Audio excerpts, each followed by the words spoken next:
Wanted Maoist నేత రూపేష్ లొంగిపోయారు. 42 మంది మావోయిస్టులతో లొంగిపోయేందుకు Maoist నేత రూపేష్ అలియాస్ ఆసన్న సిద్ధమైనట్లుగా తెలుస్తోంది. మావోయిస్ట్ కేంద్ర కమిటీ సభ్యుడిగా ఆసన్న ఉన్నారు. రూపేష్ అలియాస్ ఆసన్న స్వస్థలం ఉమ్మడి వరంగల్ జిల్లా. ఇప్పటికే మహారాష్ట్ర సీఎం ఫడ్నవీస్ ముందు మల్లోజులో లొంగిపోవడాన్ని మనం చూసాం. రూపేష్ అలియాస్ ఆసన్న లొంగుబాటు కోసం ఏర్పాట్లు చేస్తున్నట్లుగా ఛత్తీస్గఢ్ సర్కార్ తెలియజేస్తోంది. 45 సంవత్సరాల ఉద్యమ ప్రస్థానానికి మొత్తం మీద తెరదించబోతున్నట్లుగా సమాచారం.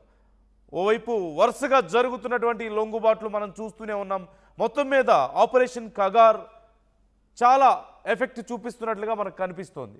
ఎట్టి పరిస్థితుల్లోనూ 2026 మార్చి చివరికల్లా ఆపరేషన్ కగార్ పూర్తి చేస్తాం, మావోయిస్టులు లేకుండా చేస్తామంటూ కేంద్రం ప్రకటించిన విషయం. కేంద్ర బలగాలు మొత్తం మావోయిస్టు ప్రభావిత ప్రాంతాలన్నింటినీ కూడా జల్లెడ పడుతున్నటువంటి తీరు మనం చూస్తున్నాం.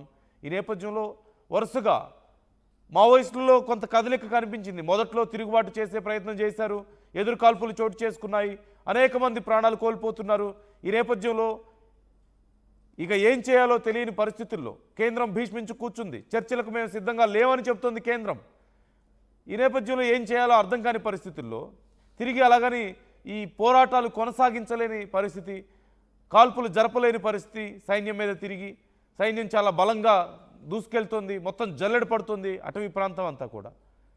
ఇక ఏం చేయాలో అర్థం కాక ముందుగా మావోయిస్టుల్లో ఒక కదలిక వచ్చింది. కొంతమందిలో భిన్నాభిప్రాయాలు రావడం మొదలయ్యాయి.